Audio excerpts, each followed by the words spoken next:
Hello, hello, hello. Welcome to our stock trade. So in this video, we're going to go ahead and show you guys some due diligence and research regarding a snapshot of what's happening in the market and essentially looking at data that has happened before and coming up with a conclusion on where we are in the market.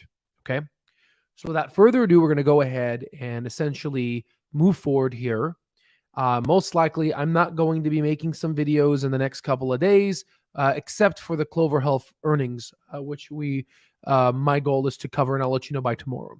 Okay, so uh, first off, we're going to start by, looking at stocks that relatively are, they're great companies, right? So as you can see, Adobe is down 41% from just a year. Okay.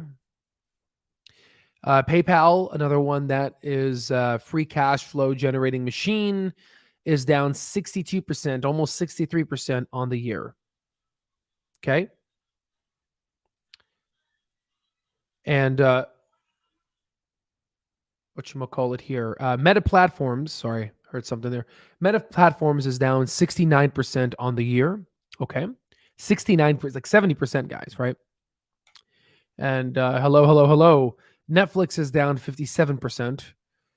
Microsoft is down 28.87%. And so now, what does this mean?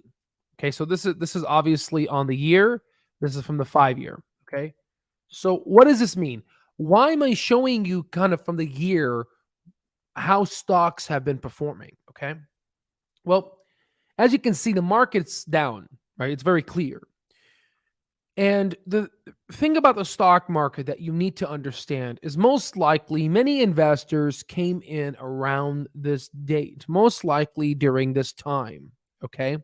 So there's a lot of money coming in with investors. And one thing there's a lot of things, but a couple of things that you want to hyper focus on in this area is that when the stock market was as in the lows here, or when it was in its lows here, investors did not get in the market because they were like, you know what? I don't think it's the right time. I don't believe in the market. And it took the stocks to basically go, I guess, in a retail verbiage, to the moon, right? In order for retail investors to come in. And they started buying and buying and buying and buying and buying and buying and buying. And then they realized, and now they're losing. And a lot of the fast money that came in here that just wanted to just make a quick buck is basically that pool of fast money is drying off every single day. We are slowly starting to see retail investors capitulate, the ones that are just basically fast money, and evaporate. Okay.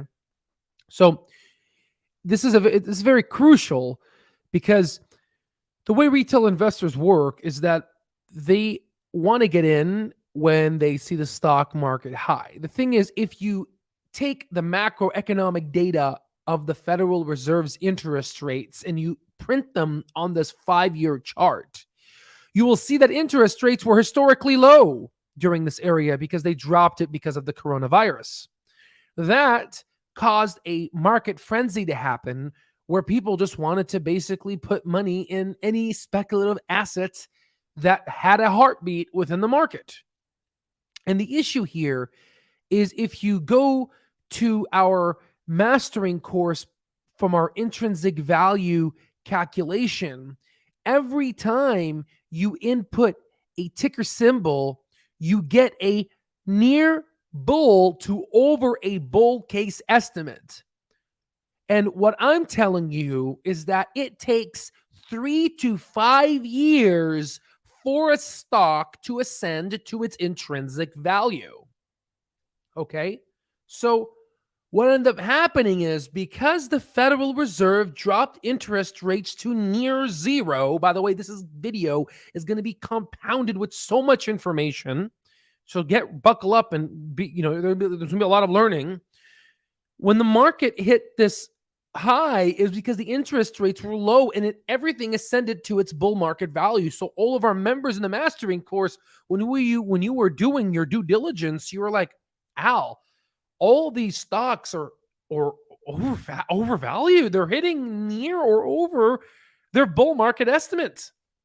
And that is because retail investors were going in hardcore, and it was prognostic of the future. It was prognostic of the future. So, like, what the hell does prognostic mean? Ladies and gentlemen, this growth that you see here, this increase in growth that you saw in Netflix, that you saw in Meta platforms. Meta's a different story because they're losing money on their metaverse.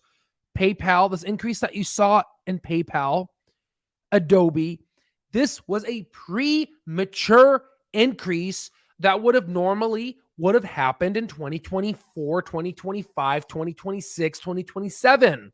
It happened 5 years out. How do I know? Because many individuals were buying companies in anticipation and buying at premium, assuming that have already reached their 2025 outlook. And that was in the speculative stocks. But now things are going back to their historical mean, which is great, because now what you can do is you could recalculate the intrinsic value, because if they go ahead and follow through what they're doing, and over time they will ascend to this value, they will. It just, they got prematurely, and the stock market is correcting a recorrection.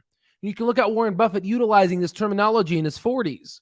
In his 30s and 40s, the stock market was recorrecting an error, and sometimes it overcorrects a recorrect, which then will ultimately have to correct. See how it's like a cerebellum, how it does plus or minus just to be able to equilibrate a movement, okay? So I believe this will be, to get it on, I believe it will be after a live, since this is a live. I think that's why. Okay, so hello. So now, where does this leave us? Well, if you look at copper right now, copper is actually something great to look at, because it always has from the 1990s to 2022, it has a historical increase going up, because we are more reliant on copper to build the fourth industrial revolution. You can start to see that copper prices have fallen. They might fall even more, but this fall is honestly great, because you can look at it during 2020 and near 2027 to see we are finally getting at levels of copper value that signifies a future deflationary environment, meaning that many individuals are going to start holding off purchases. Oh, iPhone, a car. I don't want to buy a used car right now, or because used cars are around $28,000 average. Okay, and the copper is a great way of looking at this.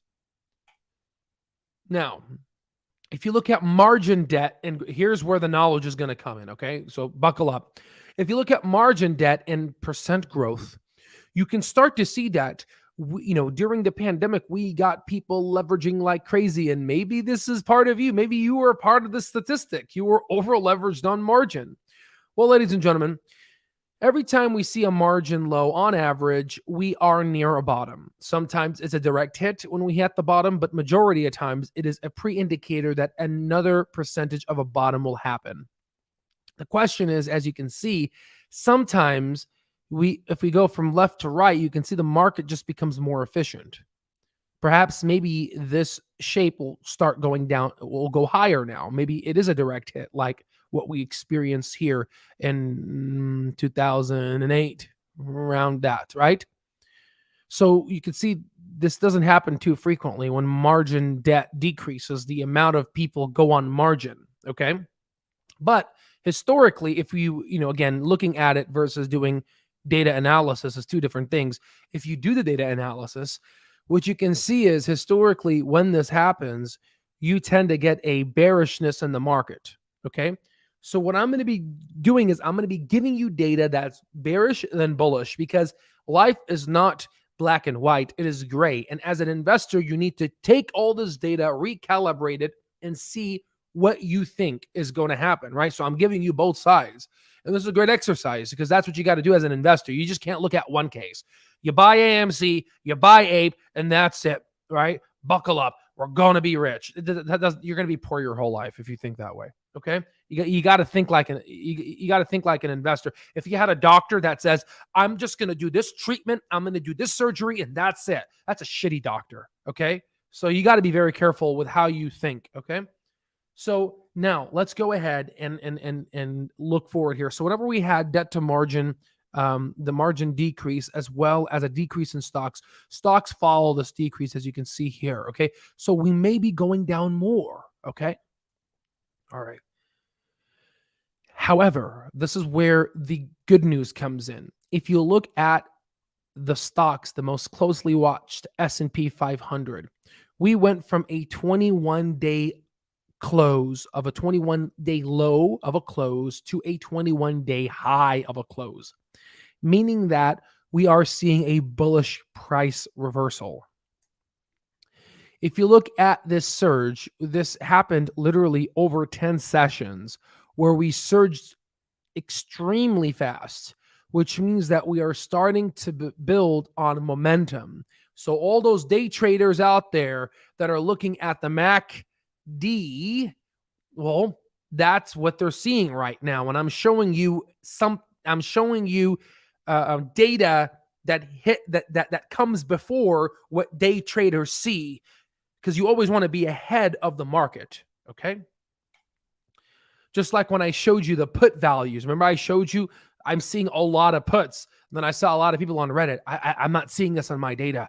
Maybe he has data that hits before. And all of a sudden, then the retail saw it. So, the goal, the thing about stocks in Wall Street is data is privilege. And whoever gets data before people, before the tsunami comes and before the music stops, whoever is the first person to have that data wins. And usually, historically, retail investors don't have that data, which is why we are teaching this and providing it within our All Stock Trades community. Okay. So when you do look at this maneuver in momentum, we do see that stock prices become bullish and they do hit near bottoms. Okay. So that's something that you need to file in your head.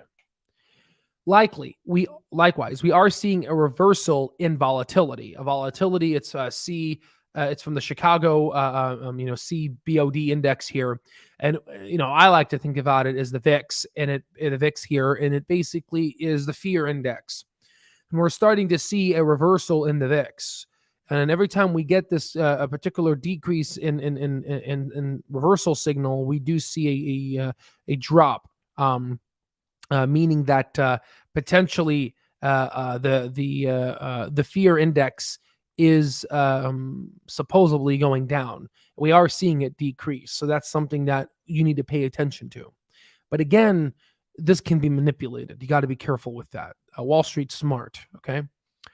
Now, if you look at the McClellan summation, we are seeing a decrease to a level none seen before. The last time we saw this was during the pandemic of March of 2020, when we reversed towards the positive bullish side, and also near 2011 and 2012, which I remember I told you in last week's video. I'm seeing some movements within some similarities between 2011, 2012 during 2021, 2022, right? 10 years after. And we're hitting this McClellan oscillation towards a negative 1,000, which you may think is bad, but it's actually bullish. And furthermore, if you look at XLK seasonality, XLK is an ETF for the technology sector. And if you look at seasonality, which tracks, if you go from the first day of January 1st of 2020 anything and go 360 days out over a calendar year, you can see that historically, midway technology stocks don't do well, most likely because of tax loss harvesting, and more towards the end of the year, they do extremely well. So tech has that under its belt. So many are speculating that we may see a near market rally, But also in conjunction, there we also have the Federal Reserve, which then people say don't fight the Fed because they want to tame inflation. So they may put their foot down and the market might get scared again. So you see how you have to balance these different variables like a differential diagnosis in your head to basically allude to a thesis that's going to essentially hopefully make you money. But the beautiful part is long-term fundamental analysis, finding good companies will help you. This type of research will show you when that might actually happen. Likewise, China. So if you look at Chinese internet stocks, you can see that they've fallen greater than 55%. But ladies and gentlemen, whenever we get a signal like this, a signal that's so low, look at the return that we can see. Over 100% return on average. And what's interesting here, if you look at the behemoth, the gorilla, Tencent, you can see that if you look at their stock repurchasing share buyback programs, you can see that they timed it really well in 2005 and 2006, and the stock did amazing. And guess what they're doing now? The executives at Tencent, a Chinese company, are buying back their shares at a rate that we have not seen before in the history of Chinese stocks. And I'm telling you, why would they buy it back? Why would they buy back their company? So again, there's a lot of scarcity within the Chinese. You don't really own the shares, and it's just a headache to deal with. But we are starting to see big companies buy back, and when they do really well. Likewise, if you look at the dollar, again, I'm telling you, we're talking about everything today. If you look at the dollar just broke something. The dollar broke the 50-day moving average. The dollar, I'm sure you've heard about it, the dollar has been increasing. And every time this freaking dollar goes up, Amazon has a hard time, Netflix has a hard time, because global economies, international, can't afford what Amazon and X, Y, and Z is providing because the dollar is too strong. And obviously sales go down, which impact Wall Street's earnings of these companies. But we're starting to see it go down. But why do I care about this small decrease? Again, if you do statistical analysis, every time we get a breakage of the 50-day moving average, ladies and gentlemen, every time we get those signals, we have a drop in the dollar. Every time we get these signals, we have a drop in the dollar. Signal, drop in the dollar. And guess what? We are getting these signals now. So I speculate that we are soon to see a huge drop in the dollar, and reflective of what happened near the Paul Volcker era here, I believe will happen soon to the dollar. I know that was a lot of information. This was a heavy packed analysis. And I just wanted to kind of give you guys, it's been a while since we, used, it's hard to find this, that you're not going to go on Bloomberg and someone's going to talk about this cohesively, because why would they, right? I mean, it's not in their best interest. They want hedge funds and Wall Street to continue doing what they're doing, get the privileged data, and retail investors just to follow the VIX and essentially to follow dumb money protocol, which we need to do opposite of, okay? If you like this, we are having one of the biggest sales ever from our Black Friday sale. There'll be a link down below for more information for people that are interested. And comment down below what you guys think. I want to know what your theory is. Again, this is a one-on-one. This is not me just talking, and I want to hear what you guys say. I want to hear what you guys think, because we're all in this together. Okay. Let's see here. 2022 market bottom is going to be November 11th. Yeah. So someone's already speculating in November 11th. It's coming near. I don't know when, but I'm telling you, we are nearing it, and it's exciting. I mean, guys. I don't know why. When I was probably a kid, I was more focused on Halo, and I'm like, oh, who cares the market bottoms? But this is very exciting, okay? This is very exciting that we are starting to put the pieces together to see that we are close to a market bottom, okay? All right, ladies and gentlemen, I hope this research was good and up to your standards, and please let me know how we can improve to serve you. As always, it is a privilege and honor. God bless you, and I will see you on the next one.